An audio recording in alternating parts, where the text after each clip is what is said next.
Context میں ان کو لگا دیا. سو اگر سائفر کے کیس میں وہ آزاد ہو بھی جاتے ہیں تو پھر بھی وہ جیل میں رہیں گے اور باقی کیسز جو ہے نا ان کو فائٹ کرنا پڑے گا.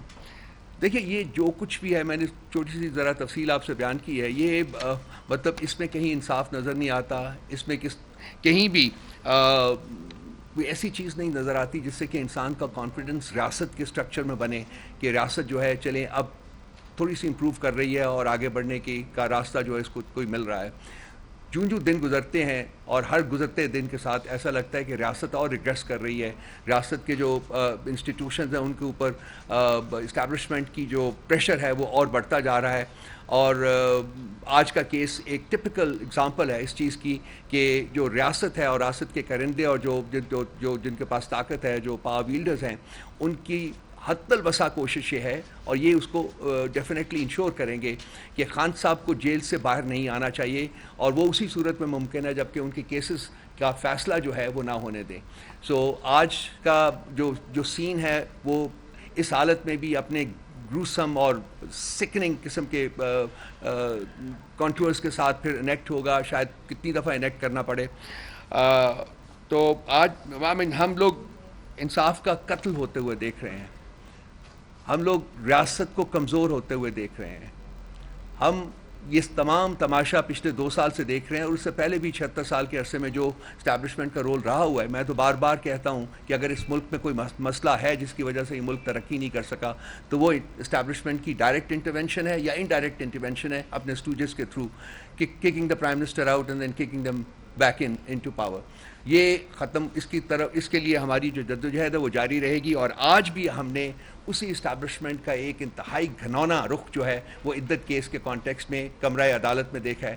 جب تک یہ ہوتا رہے گا نہ انصاف ملے گا, نہ آزادی ملے گی, نہ آئین بحال ہوگا, نہ قانون بحال ہوگا, اور نہ ہی جمہوریت بحال ہوگی. سو ہماری جدوجہد جو ہے وہ اس کے خلاف ہے اور یہ ہم جاری رکھیں گے.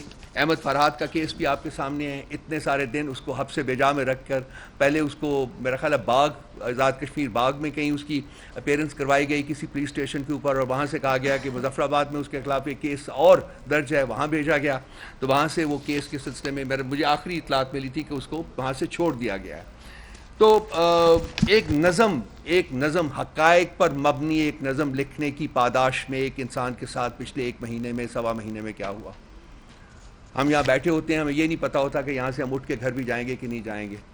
یہ میرے چہرے کے اوپر ایک داغ جو ہے وہ تو موجود ہے, شاید ساری زندگی جو ہے وہ میرے ساتھ رہے, لیکن جو ریاست کے اوپر گھنونے دھبے جو لگائے جا رہے ہیں ایوری ڈے, ہر دن کے ساتھ, وہ کبھی نہیں دھلیں گے. اور یہی لوگ جو کہ آج ظلم و بربریت کا جنہوں نے بازار گرم کیا گیا ہے, کل ریاست اسی کے شکنجے میں آئیں گے اور سنوائی ہوگی.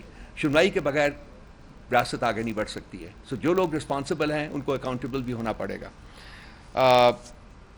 جھوٹی کہانیوں کے اوپر مقدمے بنائے جاتے ہیں اور پھر ریاست کی تمام تر جبر اور فسطائیت کو بروئے کار لا کر ان مقدمات کو طوالت بخشی جاتی ہے تاکہ جو مجرمین ہیں, جو ان کے حساب سے مجرمین ہیں لیکن ایکچولی وہ مجرمین نہیں ہیں, وہ آزاد نہ ہو سکے.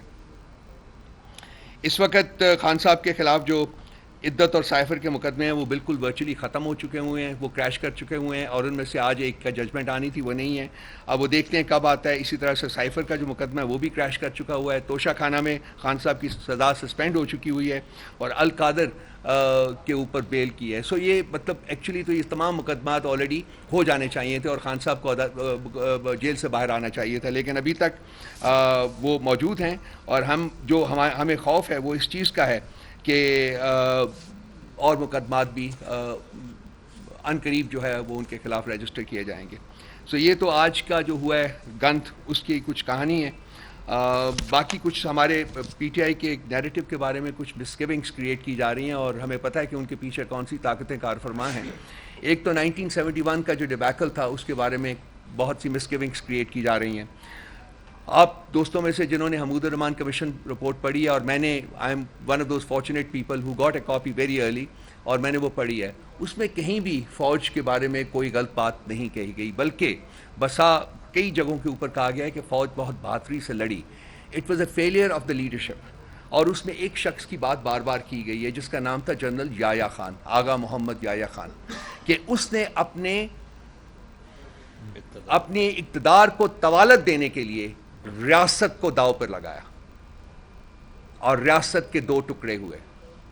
یہ اس وقت کی کہانی ہے 1971 کی, جب ایک شخص, ایک مطلق العنان حکمران نے اپنے اقتدار کو مزید طوالت دینے کے لیے ریاست کو داؤ پر لگایا اور 54% آف دا ریاست جو تھی وہ سیٹ کر گئی, وہ انڈیپینڈنٹ ملک بن گیا وچ از کالڈ بنگلہ دیش ناؤ.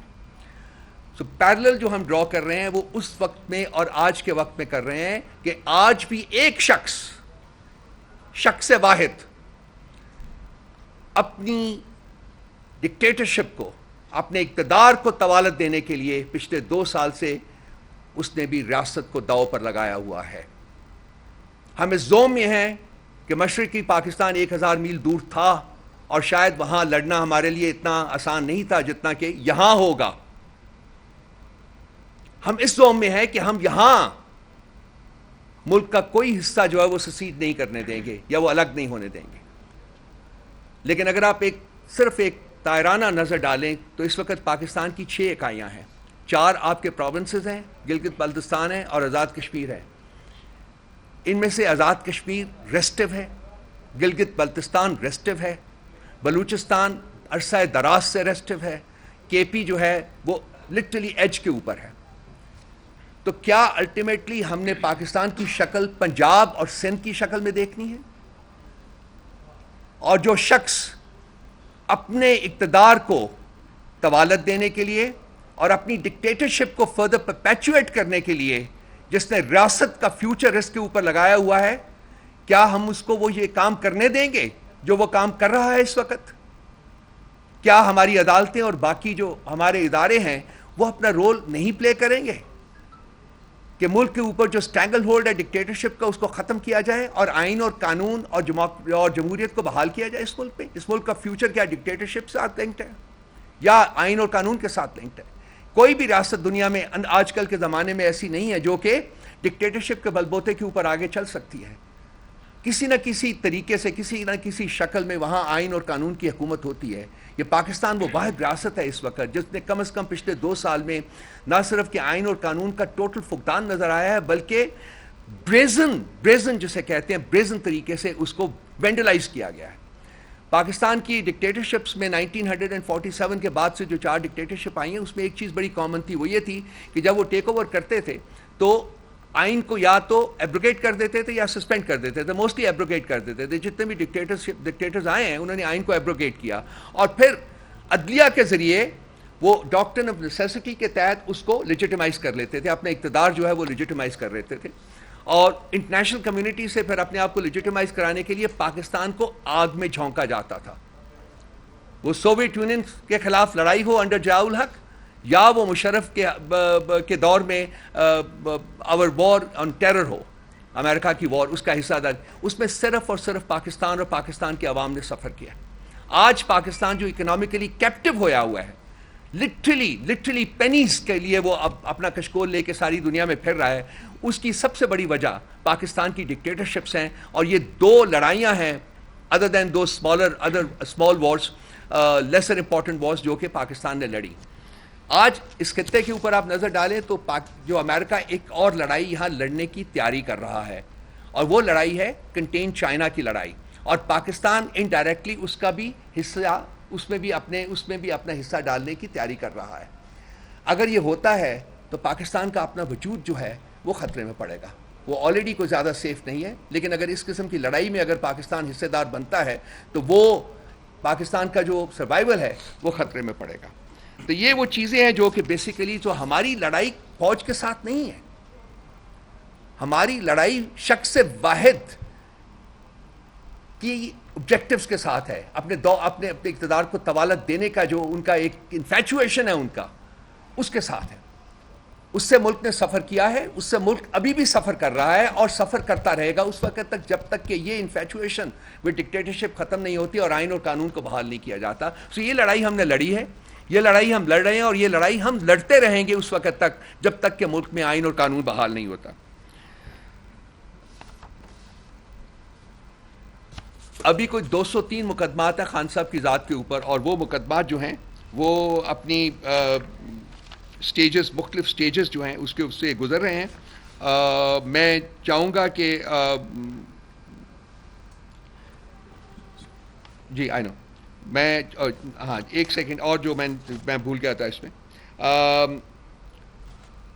انہی مقدمات میں چونکہ ان کو کوئی پروف نہیں مل رہا تو انہوں نے ملک ریاض کو جو بحریہ ٹاؤن کے آرکیٹیکٹ ہیں ان کو اوپر پچھلے سال سوا سال سے بہت پریشر ڈلا ہوا تھا. مجھے ذاتی طور کے اوپر بھی علم تھا کہ کس طریقے سے اس کو پریشرائز کر رہے ہیں. اس کو ملک چھوڑنا پڑا تھا. لیکن وہ کہتے ہیں کہ پتہ نہیں کس وقت خدا اپنا خوف ڈال دیتا ہے لوگوں کے دلوں میں. شاید اس کے دل میں بھی خوف ڈلا اور اس نے کہا کہ میں اس کا ایک پولیٹیکل جو ایک یہاں لڑائی ہو رہی ہے اس کا حصہ نہیں بنوں گا. اس کی آپ کو پتہ ہے کہ اس کی جتنی بھی پراپرٹیز ہیں اس کے بارے میں بہت سے ایکشن لیے گئے ہیں. کل رات کو بحریہ ٹاؤن راولپنڈی میں ایک اسالٹ بھی کیا گیا, ایمبوش کیا گیا اور وہاں سیل کر دیا گیا اس گھر کو, اور ریکارڈ جو تھا وہاں کا سارا وہ قبضے میں لے لیا گیا. لیکن اس کے بعد پھر ایک ملک ریاض کی ایک اسٹیٹمنٹ آئی ہے کہ میں کسی صورت میں اس لڑائی کا حصہ نہیں بنوں گا, میں اپنا بزنس جو ہے وہ جاری رکھوں گا. اور میری اطلاع کے مطابق 3 دن پہلے میرا خیال آج بھی وہ دبئی میں ہی ہیں, جناب صدر پاکستان بھی گئے ہیں وہاں, اور سنا ہے کہ ذاتی طور کے اوپر بھی انہوں نے اس سے ملاقات کرنے کی کوشش کی ہے. مجھے نہیں پتا کہ ملاقات ہوئی ہے یا نہیں ہوئی, لیکن مجھے یہ پتا ہے کہ وہ شاید اس کو اب بھی پریشرائز کرنے میں کامیاب نہ ہوں. تو یہ وہ محرکات ہیں دوستو جو میں نے آپ کے سامنے بیان کیے ہیں کہ فالس, فریولس اینڈ فراڈولنٹ کیسز رجسٹر کیے خان صاحب کے خلاف. وہ چھوٹی عدالتوں سے بزور شمشیر انہوں نے فیصلے لے لیے, لیکن جب بڑی عدالتوں میں پہنچے تو وہ سسٹین نہیں کر سکے, سب ایک ایک کر کے کریش کر رہے ہیں. اور اب یہ اور فیک قسم کی شہادتیں ملک ریاض کی ہوں یا کچھ اور لوگوں کی ہو, اور جیسے یہ خاور مانیکا جیسے گرے ہوئے گھٹیا لوگ جو ہیں ان کی شہادت ہو, اس کو 4-3 مہینے انہوں نے پکڑ کے رکھا ہے. آپ بھی جانتے ہیں, میں بھی جانتا ہوں کہ ان 3 مہینوں میں اس کے ساتھ کیا سلوک رکھا گیا ہوگا, اور آج وہ کینری کی طرح وہاں باہر نکلا ہوا, وہ ایک ایک singing a song on a tune that is provided by the power wielders. تو یہ مقدمے تو سسٹین نہیں کر سکتے ہیں. لیکن پرابلم یہ ہے, جو سوال ہے سب سے بڑا کہ جی اگر انصاف کے تقاضے پورے نہیں ہوتے, اور ہمیں لگ رہا ہے کہ جو بڑی عدالتوں میں کچھ تازہ ہوائیں چلی تو ہیں, لیکن جو دوسری طرف جو قوتیں بیٹھی ہوئی ہیں